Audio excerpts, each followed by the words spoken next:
નમસ્કાર મિત્રો, અમારા વિડીયોમાં આપ સૌનું હાર્દિક સ્વાગત છે। મિત્રો, આજે આપણે વાત કરવાના છીએ અનાથ બાળકને રસ્તા પર મળ્યા 17 લાખ રૂપિયા અને પછી જે થયું। મિત્રો, કહેવાય છે કે આ દુનિયામાં માણસ પાસે પૈસા ન હોય તો પણ તે જીવી શકે છે, ઘર ન હોય તો પણ કોઈ ઝાડ નીચે રાત પસાર કરી શકે છે, પરંતુ જ્યારે માથા પર માતા પિતાનો હાથ ન હોય ત્યારે આખી દુનિયા હોવા છતાં માણસ પોતાને એકલો અનુભવે છે।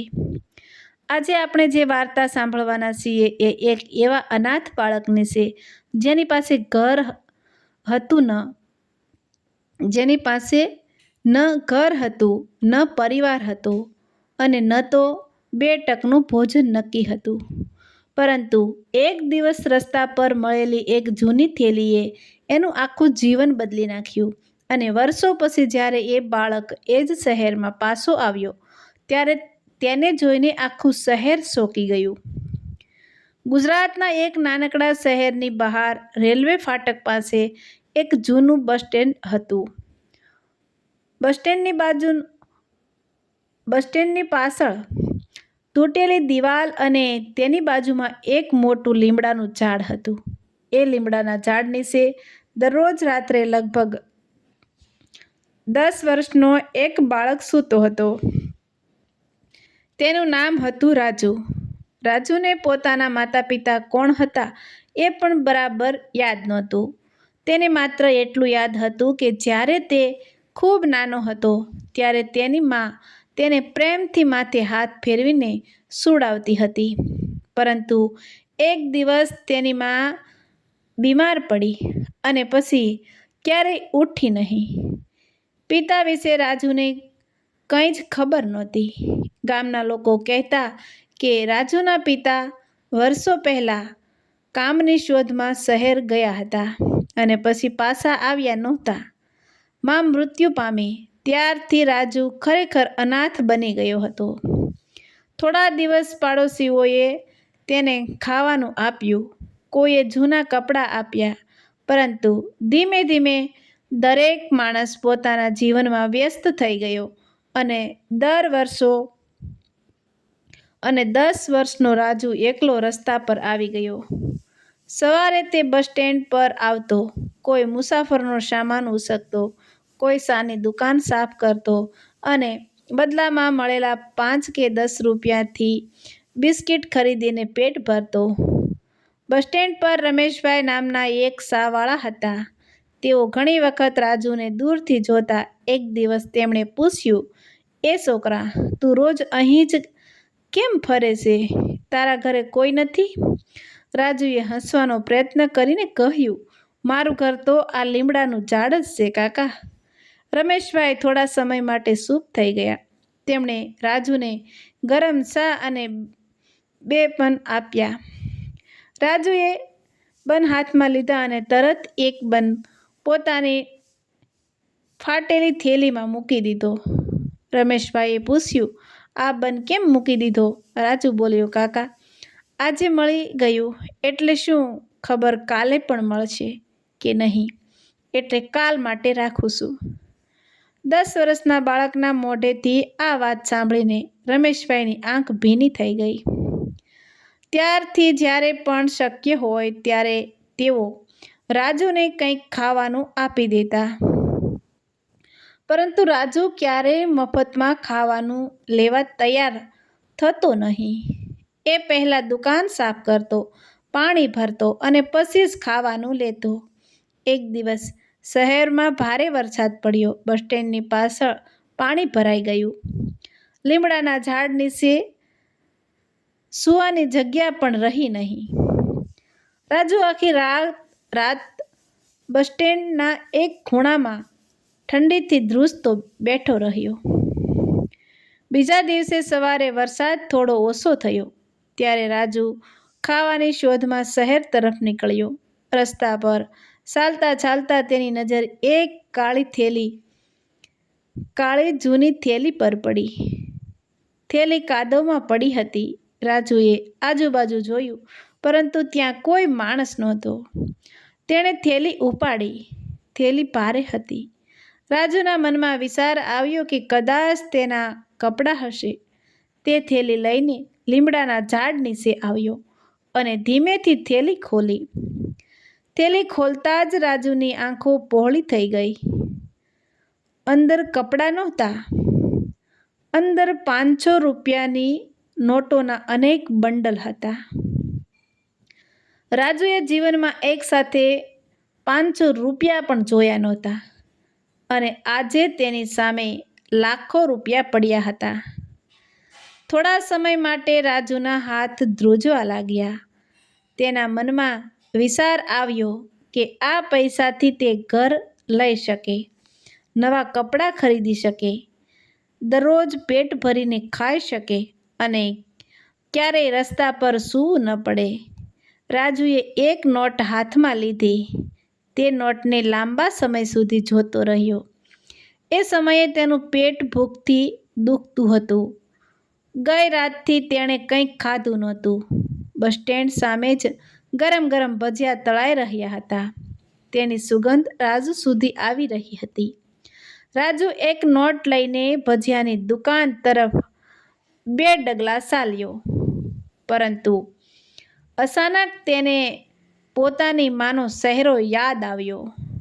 તેની મા હંમેશા કહેતી હતી, બેટા, ભૂખ્યા રહી જજે, પરંતુ કોઈની ખોટી વસ્તુ ક્યારેય ન લેતો.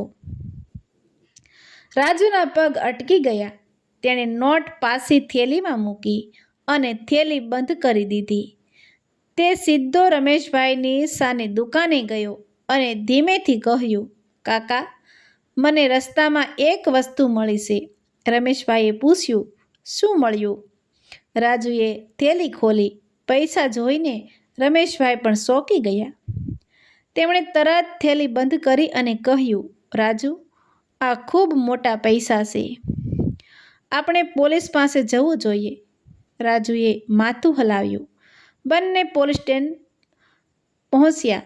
પોલીસ સ્ટેશનમાં બેઠેલા અધિકારીએ જ્યારે એક ફાટેલા કપડાં પહેરેલા બાળકના હાથમાં પૈસાની થેલી જોઈ ત્યારે પહેલાં તો તેને વિશ્વાસ ન આવ્યો.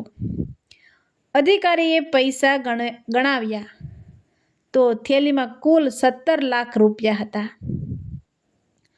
પોલીસ અધિકારીએ રાજુને પૂછ્યું, તને ખબર છે આ પૈસાથી તું શું શું ખરીદી શકતો હતો? રાજુએ નિર્દોષતાથી કહ્યું, સાહેબ, મને તો ફક્ત એક નાનું ઘર અને રોજ 2 રોટલી જોઈએ છે, પણ આ પૈસા મારા નથી. પોલીસ અધિકારી રાજુ સામે જોતો રહી ગયો. તેણે જીવનમાં અનેક મોટા માણસોને થોડા પૈસા માટે ખોટું બોલતા જોયા હતા, પરંતુ આજે એક ભૂખ્યો અનાથ બાળક 17 લાખ રૂપિયા પરત કરવા આવ્યો હતો. પોલીસે થેલી વિશે તપાસ શરૂ કરી. થોડા કલાકોમાં ખબર પડી કે શહેરના મોટા ઉદ્યોગપતિ ધનરાજ શેઠના કર્મચારી પાસેથી આ થેલી રસ્તામાં પડી ગઈ હતી. ધનરાજ શેઠ પોલીસ સ્ટેશન પહોંચ્યા. પૈસાની થેલી જોઈને તેમણે રાહતનો શ્વાસ લીધો. પોલીસે રાજુ તરફ ઈશારો કરીને કહ્યું, શેઠ સાહેબ, તમારા 17 લાખ આ બાળકે પરત કર્યા છે. ધનરાજ શેઠે રાજુને ઉપરથી નીચે જોયો. ફાટેલું શર્ટ, કાદવથી ભરેલા પગ અને ભૂખથી સુકાઈ ગયેલો ચહેરો. શેઠે પૂછ્યું, બેટા, તે આનાથી 1 રૂપિયો પણ કેમ ન લીધો? રાજુએ કહ્યું, કારણ કે મારી માએ કહ્યું હતું કે બીજાના પૈસાથી ભરેલું પેટ ક્યારેય શાંતિથી સૂવા દેતું નથી. ધનરાજ શેઠની આંખોમાં પાણી આવી ગયું. તેમણે ખિસ્સામાંથી પૈસાનું બંડલ કાઢીને રાજુ સામે રાખ્યું અને કહ્યું, આ તારા ઇનામના 1 લાખ રૂપિયા. રાજુ પાછળ હટી ગયો અને બોલ્યો, મારે પૈસા નથી જોઈએ, સાહેબ. શેઠે આશ્ચર્યથી પૂછ્યું, તો શું જોઈએ? રાજુ થોડા સમય ચૂપ રહ્યો. પછી ધીમેથી બોલ્યો, મારે ભણવું છે. બસ સ્ટેન્ડ પરથી દરરોજ બાળકો સ્કૂલ જાય છે. તેમની પાસે બેગ હોય છે, ચોપડી હોય છે. હું તેમને જોઉં છું ત્યારે મને પણ સ્કૂલ જવાનું મન થાય છે. તમે મને સ્કૂલમાં મૂકી શકો? રાજુની આ વાત સાંભળીને પોલીસ સ્ટેશનમાં ઊભેલા દરેક માણસની આંખ ભીની થઈ ગઈ. ધનરાજ શેઠ રાજુની નજીક આવ્યા અને તેના માથે હાથ મૂકીને કહ્યું, આજથી તું રસ્તા પર નહીં સૂવે અને આજથી તારો અભ્યાસ મારી જવાબદારી. બીજા જ દિવસે રાજુને શહેરની સારી શાળામાં દાખલ કરવામાં આવ્યો. ધનરાજ શેઠે તેને શહેર રહેવા માટે પોતાની કંપનીના ગેસ્ટ હાઉસમાં જગ્યા આપી. નવા કપડાં મળ્યા, નવી સ્કૂલ બેગ મળી અને પહેલી વખત જ્યારે રાજુ સ્કૂલનો યુનિફોર્મ પહેરીને અરીસા સામે ઊભો રહ્યો ત્યારે તે લાંબા સમય સુધી પોતાને જોતો રહ્યો. તેની આંખોમાંથી આંસુ વહેવા લાગ્યા.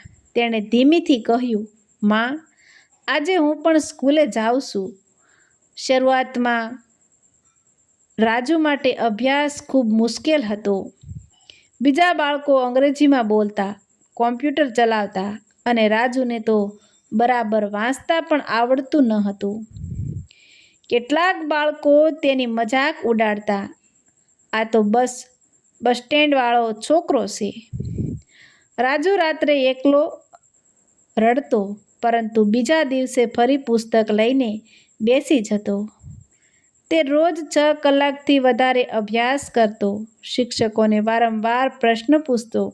એક શિક્ષકે તેને કહ્યું, રાજુ, તું બીજા બાળકો કરતાં ઘણો પાછળ છે.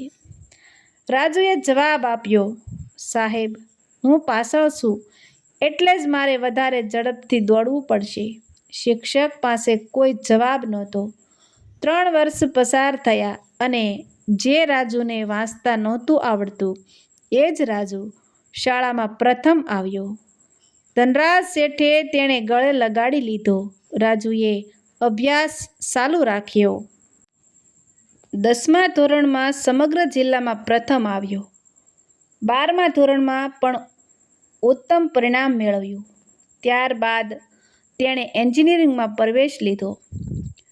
ધનરાજ શેઠ તમામ ખર્ચ ઉઠાવતા હતા, પરંતુ રાજુએ કોલેજ સાથે નાની નોકરી પણ શરૂ કરી. તે કહેતો, શેઠ સાહેબ, મને જીવન આપ્યું છે. હવે હું હંમેશા તેમની ઉપર ભાર બનીને નથી રહેવા માંગતો. વર્ષો પસાર થતા ગયા. રાજુ હવે રાજુ નહોતો રહ્યો. લોકો તેને રાજેશ તરીકે ઓળખવા લાગ્યા. અભ્યાસ પૂર્ણ કર્યો પછી તેને વિદેશની મોટી કંપનીમાંથી ખૂબ મોટા પગારની નોકરીની ઓફર મળી. ધનરાજ શેઠ ખૂબ ખુશ થયા.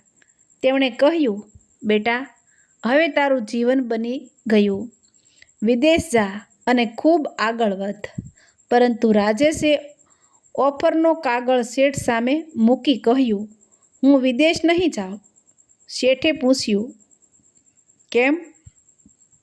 રાજેશે કહ્યું, કારણ કે આ શહેરના બસ સ્ટેન્ડ પાસે આજે પણ ઘણા રાજુ સૂતા હશે. જો હું પણ પૈસા કમાવા વિદેશ જતો રહીશ તો તેમણે કોણ શોધશે?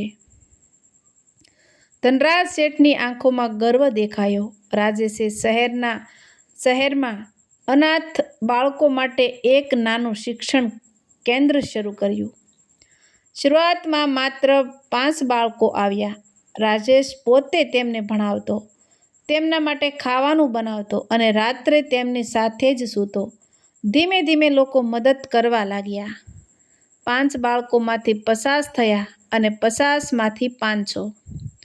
દર વર્ષ પછી એ નાનું શિક્ષણ કેન્દ્ર ગુજરાતની મોટી સંસ્થા બની ગયું, જ્યાં હજારો અનાથ અને ગરીબ બાળકો મફતમાં ભણતા હતા. એક દિવસ એ શહેરમાં એક મોટો કાર્યક્રમ રાખવામાં આવ્યો. રાજ્યના મોટા અધિકારીઓ, ઉદ્યોગપતિઓ અને હજારો લોકો હાજર હતા. કાર્યક્રમમાં જાહેરાત આપવામાં આવી કે અનાથ બાળકોના શિક્ષણ માટે દેશનું મોટું સન્માન રાજેશને આપવામાં આવશે. રાજેશ મંચ પર આવ્યો. હજારો લોકો તાળીઓ પાડી રહ્યા હતા, પરંતુ રાજેશની નજર ભીડમાં કોઈને શોધી રહી હતી. અચાનક તેની નજર પાછળની ખુરશી પર બેઠેલા વૃદ્ધ રમેશભાઈ પર પડી. એ જ શાહવાળા રમેશભાઈ, જેમણે તેને ભૂખ્યો હતો ત્યારે બન અને શા આપી હતી. રાજેશ મંચ પરથી નીચે ઉતરી ગયો. બધા લોકો આશ્ચર્યથી જોવા લાગ્યા. રાજેશ સીધો રમેશભાઈ પાસે ગયો અને તેમના પગમાં પડી ગયો. રમેશભાઈ રડતા બોલ્યા, બેટા, આજે તું કેટલો મોટો માણસ બની ગયો.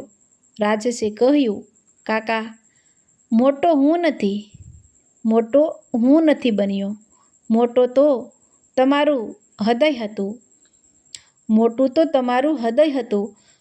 જ્યારે મારી પાસે કંઈ નહોતું ત્યારે તમે મને 2 બન આપ્યા હતા.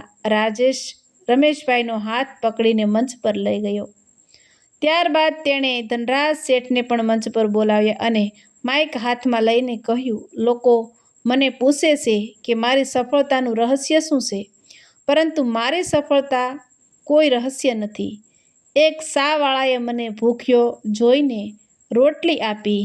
એક ઉદ્યોગપતિએ મારા ફાટેલા કપડાં નહીં, પરંતુ મારી ઈમાનદારી જોઈ અને મારી માના એક વાક્યને મને 17 લાખ રૂપિયા સોરતા રોક્યો. જો એ દિવસે મેં એ થેલીમાંથી માત્ર 1 નોટ પણ લઈ લીધી હોત તો કદાચ આજે હું અહીં ઊભો ન હોત. આખા મેદાનમાં શાંતિ છવાઈ ગઈ. રાજેશની આંખમાંથી આંસુ વહેવા લાગ્યા. તેણે આગળ કહ્યું, મિત્રો, અનાથ બાળક એ નથી જેના માતા પિતા નથી. ખરેખર અનાથ તો એ બાળક છે જેને પ્રેમ આપનાર કોઈ નથી. રસ્તા પર કોઈ ભૂખ્યો બાળક દેખાય તો તેને ધક્કો મારતા પહેલાં એક વખત તેની આંખોમાં જરૂર જોજો. કદાચ તેની અંદર કોઈ ડૉક્ટર છુપાયેલો હશે, કોઈ અધિકારી છુપાયેલો હશે, કોઈ વૈજ્ઞાનિક છુપાયેલો હશે. તેની ફક્ત એક તકની જરૂર છે. કાર્યક્રમ પૂર્ણ થયા પછી રાજેશ પોતાની મોટી ગાડીમાં બેસવાને બદલે એકલો જૂના બસ સ્ટેન્ડ તરફ ગયો. લીમડાના ઝાડ આજે પણ ત્યાં જ હતું. રાજેશ ઝાડ નીચે બેઠો અને આંખ બંધ કરી. તેને પોતાનું બાળપણ યાદ આવ્યું. ભૂખી રાતો યાદ આવી. વરસાદમાં ધ્રુજતું શરીર યાદ આવ્યું અને એ જૂની કાળી થેલી યાદ આવી. રાજેશે ઝાડના થડ પર હાથ મૂકીને ધીમેથી કહ્યું, માં, મેં કોઈના પૈસા નહોતા લીધા, પરંતુ ભગવાને મને આખી દુનિયાની દોલત આપી દીધી. મિત્રો, જીવનમાં ઈમાનદારીનો રસ્તો ઘણી વખત ભૂખ્યો રાખે છે, ઘણી વખત રડાવે છે અને ઘણી વખત આપણને લાગે છે કે ખોટું કરનાર માણસ આગળ વધી રહ્યો છે. પરંતુ યાદ રાખજો, ખોટા પૈસાથી મોટું ઘર બનાવી શકાય છે, પરંતુ શાંતિથી ઊંઘ ખરીદી શકાતી નથી. અને સાચા રસ્તે ચાલનાર માણસ મોડો જરૂર પહોંચે છે, પરંતુ જ્યારે પહોંચે છે ત્યારે દુનિયા તેની સામે માથું નમાવે છે. જો રાજુની આ ભાવુક વાર્તાએ તમારા હૃદયને સ્પર્શ કર્યો હોય તો વિડીયોને લાઈક જરૂર કરજો.